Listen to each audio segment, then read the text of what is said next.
దళితుల భూమి దళితులకే, దళితుల భూమి దళితులకే, దళితుల భూమి దళితులకే, భూ కబ్జాదారులు వెంటనే, భూ కబ్జాదారులు వెంటనే, భూ కబ్జాదారులు వెంటనే. 2 నిమిషాలు సార్ వాళ్ళు ఏం చెప్తున్నారంటే, మేము ఎస్పీ సార్తో మేము కల్పించి మీకు న్యాయం చేస్తాము, మీకు ఇక్కడ దయచేసి ఇక్కడ ఎస్పీ ఆఫీస్ ముందు కూర్చోకూడదు, మీకు న్యాయం చేయకపోతే అప్పుడు వాళ్ళు కూర్చోలేదు.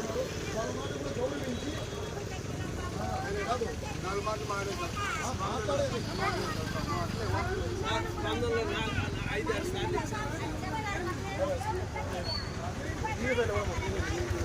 తిరుపతి ఎమ్మెల్యే కన్నారెడ్డి మనుషులు వెంటనే, తిరుపతి ఎమ్మెల్యే గారి మనుషులు వెంటనే, తిరుపతి అణచివేయాలని అని చెప్పి భూ కబ్జాదారులు వెంటనే, తిరుపతి ఎమ్మెల్యే మనుషులు అని చెప్పుకుంటూ భూ కబ్జాదారులు వెంటనే, దళితులకే, దళితులకే, దళితుల మీద దాడి చేసిన వాళ్ళు వెంటనే, దళితుల మీద దాడి చేసిన వాళ్ళు వెంటనే, దళితుల మీద దాడి చేసిన వాళ్ళు వెంటనే, తిరుపతి ఎమ్మెల్యే అణచివేయాలని చెప్తూ దళితుల మీద దాడి చేసిన వాళ్ళు వెంటనే.